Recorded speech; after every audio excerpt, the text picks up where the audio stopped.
এ আমার লোক, জুলিয়ান বললেন। তার নাম হেনরি। জুলিয়ান হেনরিকে জিজ্ঞেস করলেন, তুমি এখানে কিভাবে এলে? আমি আপনাদের সাথে আসতে চাচ্ছিলাম, তাই মুসলমানদের পোশাক পরিধান করে সুযোগের অপেক্ষায় ছিলাম, হেনরি বলল। পদাতিক বাহিনী ও অশ্বারোহীরা যখন জাহাজে আরোহণ করেছিল তখন আমি সুযোগ বুঝে অশ্বারোহীদের জাহাজে উঠে পড়ি। এখানে পৌঁছে দেখি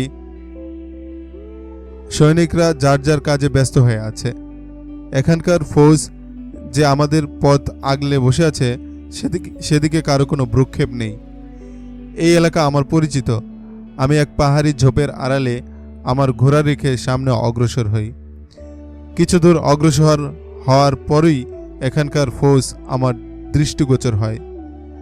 আমি এটা দেখতে চাচ্ছিলাম যে এখানকার বাহিনী আমাদের আগমন সম্পর্কে অবগত আছে কিনা। এ বিষয়টি তারিক বিন জিয়াদের মতো জাদ্রেল সেনাপতির দৃষ্টি এড়িয়ে যায়নি। তিনিও এখানকার বাহিনীর অবস্থান সম্পর্কে জানতে চাচ্ছিলেন, তাই তিনি এই এলাকার প্রতিরক্ষা ব্যবস্থা সম্পর্কে বিস্তারিত তথ্য সংগ্রহ করছিলেন। কিছুক্ষণ পূর্বেই মুগিস আর রুমি জেলে ও মাঝিদের থেকে এই অঞ্চলের নৌবাহিনী সম্পর্কে যে তথ্য পেয়েছিলেন তা তারিক বিন জিয়াদকে অবহিত করা হয়েছিল। তিনি হেনরির তথ্য শুনে অত্যন্ত খুশি হয়ে তাকে মোবারকবাদ জানান। এই সেই হেনরি যাকে ফ্লোরিডা মন প্রাণ দিয়ে ভালোবাসত। সেও ফ্লোরিডাকে নিজের প্রাণের চেয়ে বেশি ভালোবাসত। ফ্লোরিডার বিরহ বেদনা সইতে না পেরে সে টলেডো চলে গিয়েছিল। আন্দালুসিয়ার বাদশাহ রডারিক ফ্লোরিডার শ্লীলতা হানি করলে হেনরি শাহী আস্তাবলের ঘোড়া চুরি করে টলেডো থেকে পালিয়ে যায়। তারপর সিউটা পৌঁছে ফ্লোরিডার বাবা জুলিয়ানকে সবকিছু খুলে বলে। এই ঘটনার পর জুলিয়ানের আহ্বানে যৌথ বাহিনী যখন আন্দালুসিয়ার মাটিতে পরীক্ষামূলক আক্রমণ চালায় তখন ফ্লোরিডাও সেই বাহিনীতে অংশগ্রহণ করে নিজ হাতে আপন শ্লীলতা হানির প্রতিশোধ নিতে চেয়েছিল, কিন্তু জুলিয়ান তাকে অনুমতি দেয়নি। এরপর যখন তারিক বিন জিয়াদের নেতৃত্বে আন্দালুসিয়া আক্রমণের জন্য মুসলিম বাহিনী প্রেরণ করা হয় তখন জুলিয়ান ও আউপাস মুসলিম বাহিনীর সাথে রওনা হন। ফ্লোরিডা ভালো করেই জানত যে জুলিয়ান কিছুতেই তাকে সাথে নিতে দিবেন না। উপায়ন্তর না দেখে সে হেনরিকে বলল, আমি মুসলিম বাহিনীর সাথে যেতে চাই। হেনরিকেও মুসলিম বাহিনীর সাথে যাওয়ার অনুমতি দেওয়া হয়নি। এই যুদ্ধে জুলিয়ানের বাহিনীর অংশগ্রহণ করার সুযোগ থাকলে হেনরিকে অনুমতি দেওয়া হতো, কারণ তার বাবা ছিল শাহী আস্তাবলের বড় অফিসার। তুমি আমাকে মুসলিম বাহিনীর পোশাক এনে দাও, ফ্লোরিডা হেনরিকে বলল। আমি সেই পোশাক পরে জাহাজে আরোহণ করব। আমি নিজ হাতে রডারিক থেকে প্রতিশোধ নেব। হেনরি তাকে বোঝাতে চেষ্টা করল, কিন্তু সে আরও বেশি উত্তেজিত হয়ে উঠল। হেনরি প্রমাদ গড়ল। তার ধারণা হলো এই মেয়ে যা বলছে তা করেই ছাড়বে। ফ্লোরা হেনরি তাকে বলল, উত্তেজিত হয়েও না, আমি তোমার মনের কথা বুঝতে পারছি, কিন্তু তুমি একরোখা চিন্তা করছো। অন্য দিকটি এখনও ভেবে দেখোনি। তুমি কিভাবে মনে করলে যে তুমি রডারিক পর্যন্ত পৌঁছাতে পারবে আর নিজ হাতে তাকে হত্যা করতে সক্ষম হবে? আমি মুসলিম সেনাপতির সেনাদের পোশাক পরে থাকব, ফ্লোরিডা বলল। আবেগ নয়, বিবেক দিয়ে চিন্তা করো ফ্লোরা, হেনরি বলল। তুমি কি ভেবে দেখেছ যুদ্ধের ময়দানে তুমি আহত হতে পারো, এমনকি নিহতও হতে পারো। আর যদি তুমি জীবিত গ্রেফতার হও তাহলে তুমি নিজেই ভেবে দেখো রডারিকের ফৌজ তোমার সাথে কি আচরণ করবে। তারাও তোমার সাথে রডারিকের মতে আচরণ করবে। এখন তুমি কয়জন থেকে তোমার শ্লীলতা হানির প্রতিশোধ নেবে? ফ্লোরিডা উত্তর খোঁজার না পেয়ে চুপ হয়ে গেল। মনে হলো সে বিষয়টি উপলব্ধি করতে সক্ষম হয়েছে। তাহলে এক কাজ করো হেনরি, তুমি নিজ হাতে রডারিককে হত্যা করো। আমি তোমার আমানত ছিলাম, সে তোমার আমানতের খেয়ানত করেছে। আমার সতীত্ব, আমার দেহ মনের একমাত্র অধিকারী তুমি। চরিত্রহীন রডারিক আমার এই দেহকে অপবিত্র করেছে। আমার মনে প্রতিশোধের আগুন জ্বলছে। বলো হেনরি, তুমি আমার অশান্ত আত্মাকে শান্ত করবে? হ্যাঁ করব। আমি তোমার মনের শান্তি ফিরিয়ে আনব ফ্লোরা। আমি অবশ্যই তোমার ইজ্জতের বদলা নেব। হেনরি ফ্লোরিডার হাত দুটি নিজের হাতে নিয়ে গভীরভাবে চুমু খেল। তারপর নিজের বুকের উপর ফ্লোরিডার হাত দুটি রেখে বলল, তোমার ভালোবাসার কসম, রডারিকের মৃত্যু আমার হাতেই হবে। কথা দাও আমার জন্য আরেকটা কাজ করবে। ফ্লোরিডা মিনতি ভরা কণ্ঠে বলল, তুমি রডারিকের মাথা কেটে এখানে নিয়ে আসবে। আমি তার মাথা পাগলা কুকুরের সামনে নিক্ষেপ করব। কথা দিলাম, রডারিকের মাথা নিয়েই আমি ফিরে আসব, হেনরি বলল। হায় রে প্রেম, হায় রে ভালোবাসা। রূপের রানী ফ্লোরিডা নির্দ্বিধায় এক শক্তিধর বাদশার প্রেম প্রস্তাবকে প্রত্যাখ্যান করল। অপরদিকে তারই আস্তাবলের এক সাধারণ কর্মচারীকে তার হৃদয় মন্দিরে সাদরে গ্রহণ করল। একেই বলে ভালোবাসা, একেই বলে প্রেম। সেই প্রেমের দাবি পূরণ করার জন্য হেনরি জীবন বাজি রাখতেও প্রস্তুত হয়ে গেল।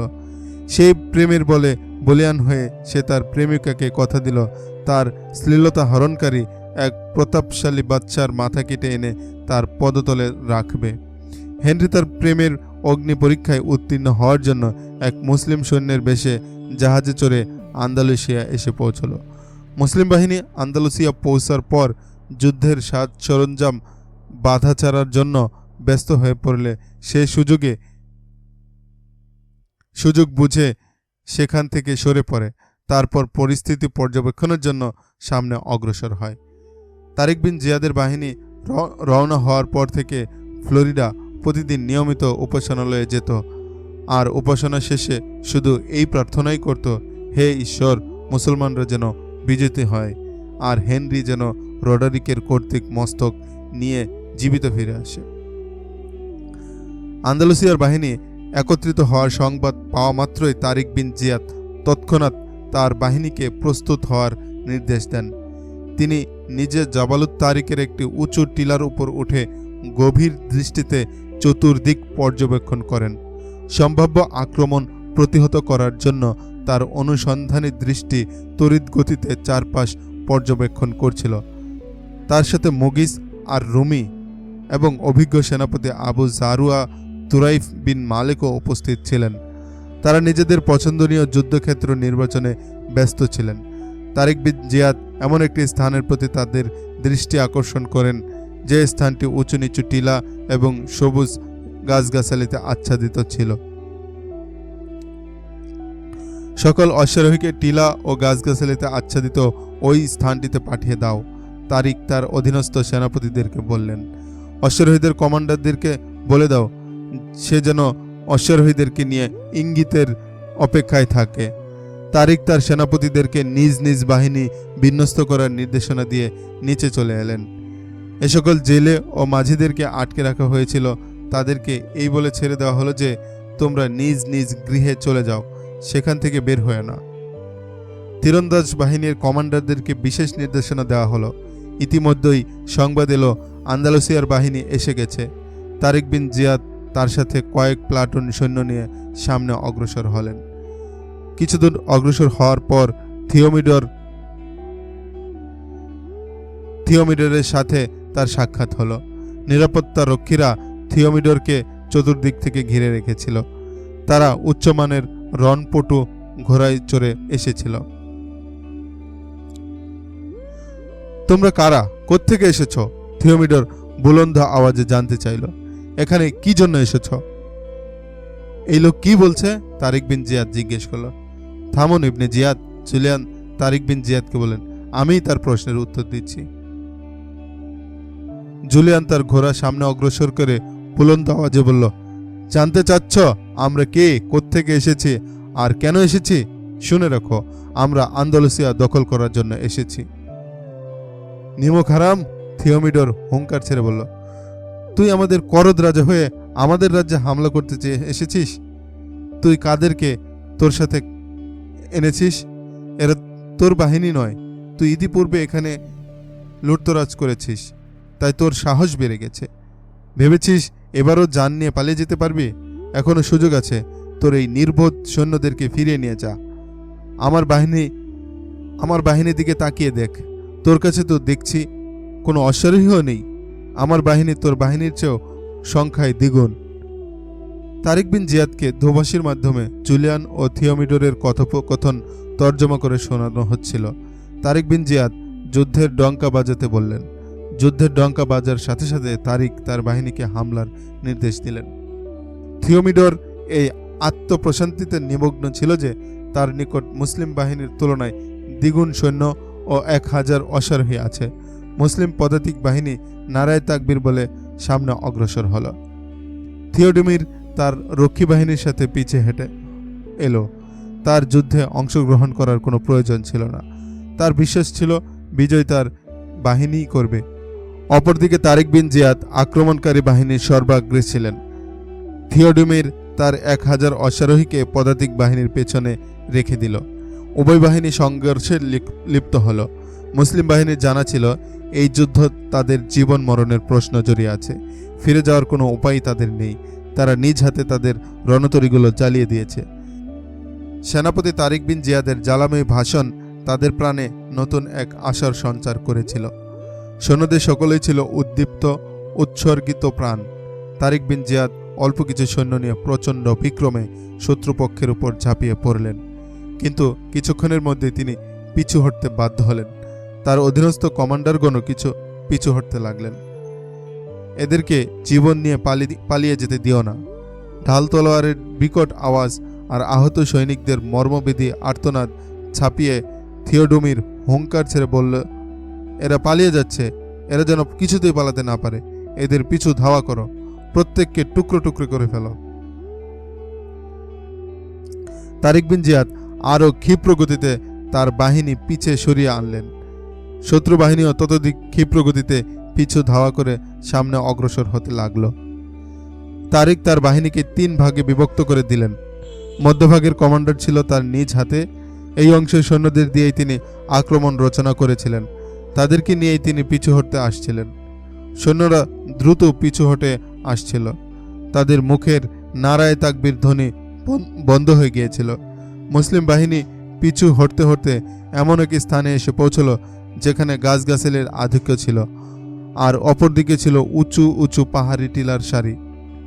আন্দালুসিয়ার বাহিনী যখন মুসলিম বাহিনীকে পিছু ধাওয়া করতে করতে সেই গাছগাছালি আচ্ছাদিত স্থানে পৌঁছল, তখন গাছের আড়াল থেকে তাদের উপর তীর বৃষ্টি শুরু হলো।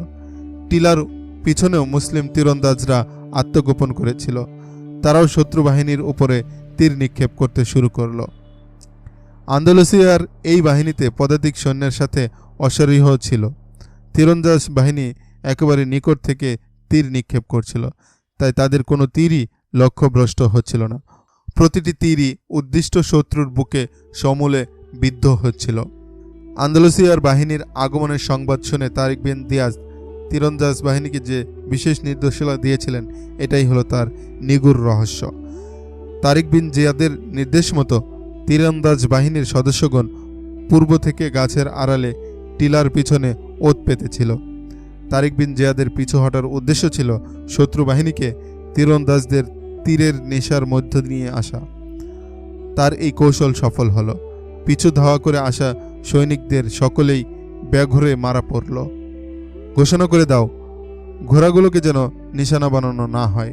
তারিক বিন জিয়াদ নির্দেশ দিলেন, আমাদের ঘোড়ার প্রয়োজন আছে, তবে একজন সওয়ারিও যেন জীবন নিয়ে ফিরে যেতে না পারে।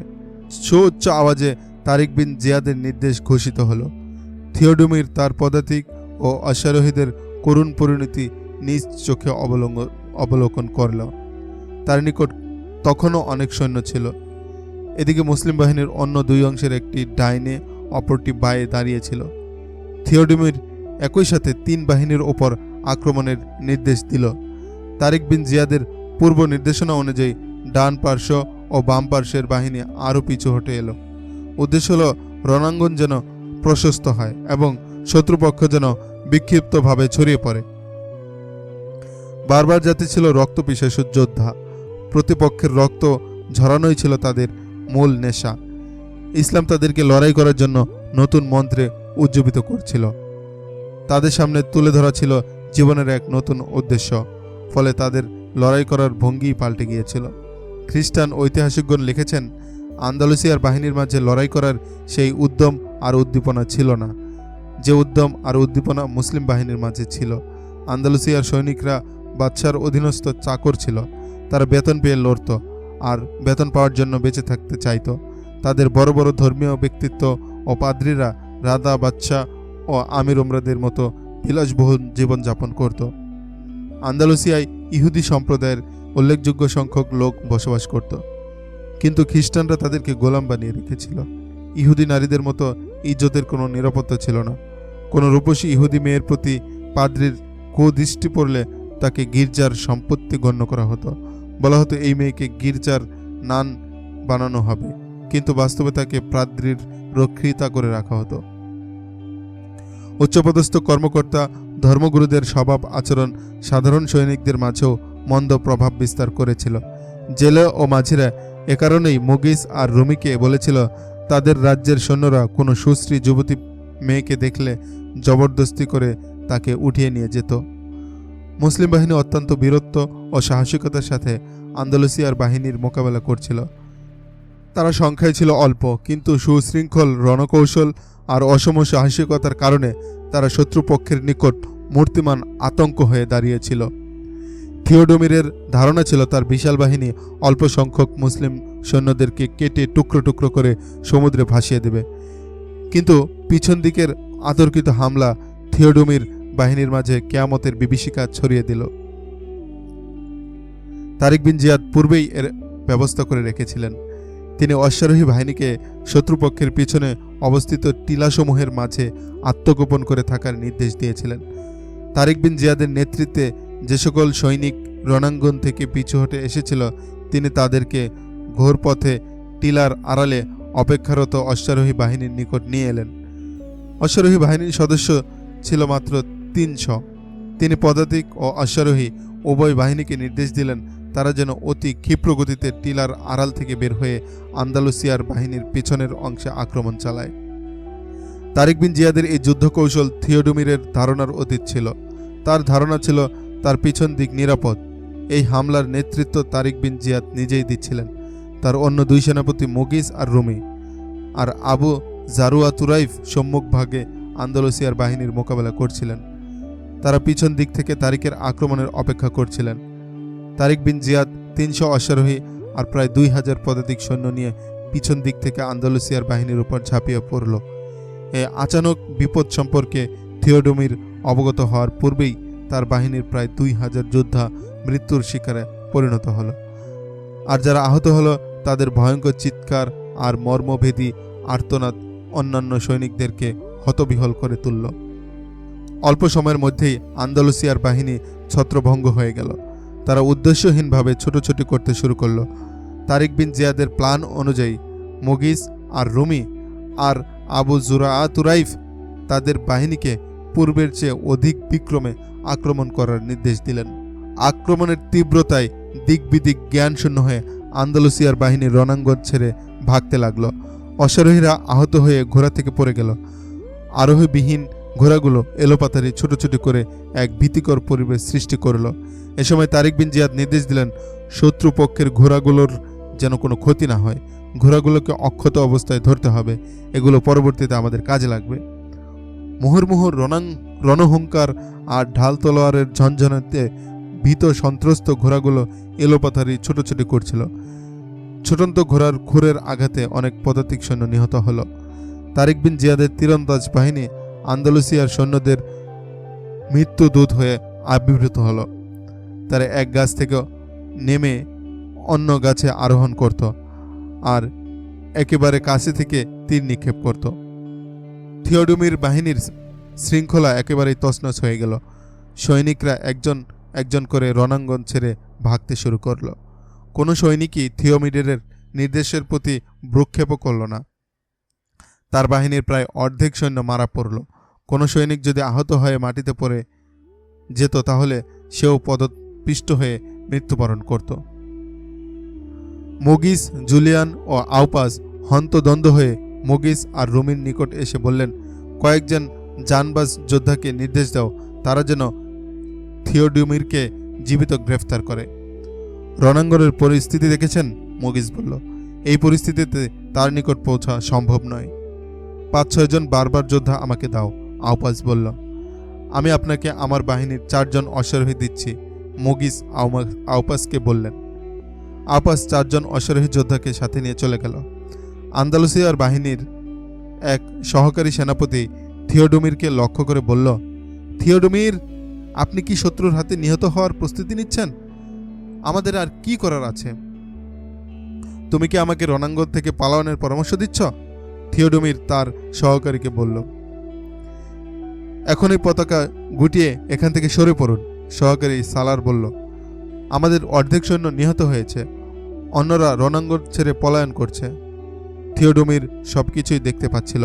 মুসলমানদের প্রবল বিক্রম আর শৌর্য বীর্যও সে সচক্ষে অবলোকন করছিল। সে খোলা চোখেই দেখতে পাচ্ছিল কিভাবে মুসলমানরা তাদের তুলনায় দ্বিগুণ সৈন্যের বিশাল বাহিনীর উপর আতঙ্ক ছড়িয়ে তাদেরকে অবলীলায় হত্যা করে ফেলছে। থিওডমির নিজেও ভয়ে সংকুচিত হয়ে পড়েছিল। তার বাঁচার একটিমাত্র উপায় অবশিষ্ট ছিল, আর তা হলো রণাঙ্গন ছেড়ে পলায়ন করা। সে পরিস্থিতির নাজুকতা মেনে নিয়ে পতাকা বাহককে নির্দেশ দিল পতাকা গুটিয়ে নেওয়ার জন্য, কারণ উত্তোলিত পতাকা শত্রুপক্ষের নিকট তার অবস্থান নিশ্চিত করেছিল। পতাকা গুটিয়ে নেওয়ার সাথে সাথে থিওডমিরের অবশিষ্ট সৈন্যরা মনোবল হারিয়ে ফেলল। তারা তাদের প্রতিরোধ ক্ষমতাও হারিয়ে ফেলল। দেখতে দেখতে গোটা রণাঙ্গন লাশের স্তূপে পরিণত হলো। যারা আহত হয়ে এদিক সেদিক ছড়িয়ে ছিটিয়ে ছিল তারা কোনো রকমে উঠে দাঁড়ানোর চেষ্টা করছিল, আবার পরক্ষণেই মাটিতে আছড়ে পড়ছিল। যারা উঠে দাঁড়াতে পারছিল না তারা হামাগুড়ি দিয়ে সামনে অগ্রসর হওয়ার ব্যর্থ চেষ্টা করছিল। আন্দালুসিয়াদের আরোহীবিহীন ঘোড়াগুলো সেই ভয়ানক দৃশ্য থেকে উদাসী হয়ে এদিক সেদিক ছোটাছুটি করছিল আর খড়কুটা কুড়িয়ে খাচ্ছিল। ঘোড়াগুলো ধরে নিয়ে এসো, তারিক বিন জিয়াদ নির্দেশ দিলেন, আর গনিমতের সম্পদ একত্রিত করো। আন্দালুসিয়ার অভিজ্ঞ জেনারেল থিওডমির রণাঙ্গন থেকে পালিয়ে গিয়ে জীবন বাঁচাতে সক্ষম হল। কয়েকদিন পরের কথা, আন্দালুসিয়ার বাদশা রডারিক জেনারেল থিওডমিরের পলায়নের সংবাদ শুনে রাগে অগ্নিশর্মা হয়ে উঠল। রডারিক সে সময় রাজধানী টলেডোতে ছিল না, সে তখন পাম্পালুনা শহরে অবস্থান করছিল। পাম্পালুনা রাজধানীর টলেডো থেকে কয়েকদিনের দূরত্বে অবস্থিত একটি ছোট্ট শহর। সেখানে জার্মান বংশোদ্ভূত কিছু লোক বসবাস করত। তারা স্থানীয় লোকদের উপর প্রভাব বিস্তার করে বিদ্রোহ ঘোষণা করেছিল, ফলে সেখানকার পরিস্থিতি অত্যন্ত স্পর্শকাতর হয়ে পড়েছিল। রডারিক বিলাসপ্রবল ও চরিত্রহীন হলেও যুদ্ধের ময়দানে প্রতিপক্ষের জন্য ছিল এক মূর্তিমান আতঙ্ক।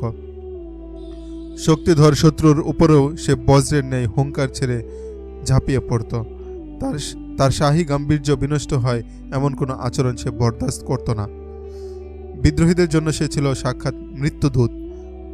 পাম্পালুনায় বিদ্রোহের সংবাদ পেয়ে কোনো জেনারেলকে বিদ্রোহ দমনের নির্দেশ না দিয়ে সে নিজেই সেখানে গিয়ে উপস্থিত হল। বিদ্রোহীরা প্রতিরোধ গড়ে তুলেছিল ঠিকই, কিন্তু রডারিকের বিক্রম আর প্রতাপের সামনে তারা একেবারে অসহায় হয়ে পড়ল। যুদ্ধে পরাজিত একজন বিদ্রোহীকেও রডারিক প্রাণ নিয়ে পালিয়ে যেতে দিল না।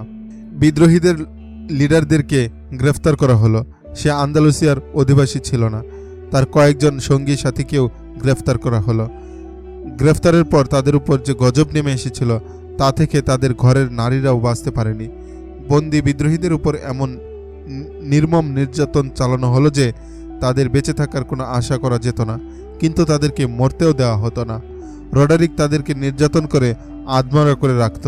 বিদ্রোহীরা যখন রডারিকের অসহনীয় নির্যাতন সহ্য করতে না পেরে বেহুশ হয়ে পড়ে, তখন তাদেরকে এক উন্মুক্ত প্রান্তরে নিক্ষেপ করে দেওয়া হয়।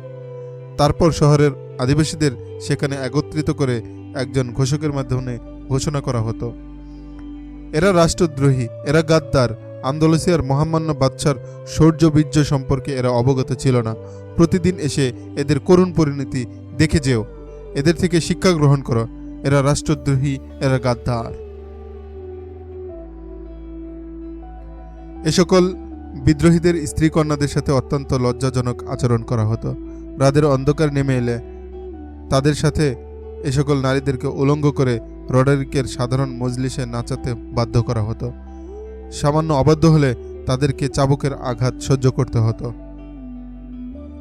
রডারিক স্বয়ং সেই মজলিসে উপস্থিত থাকত। সেখানে সর্বস্তরের কর্মকর্তা ও সেনা অফিসাররাও উপস্থিত থাকত।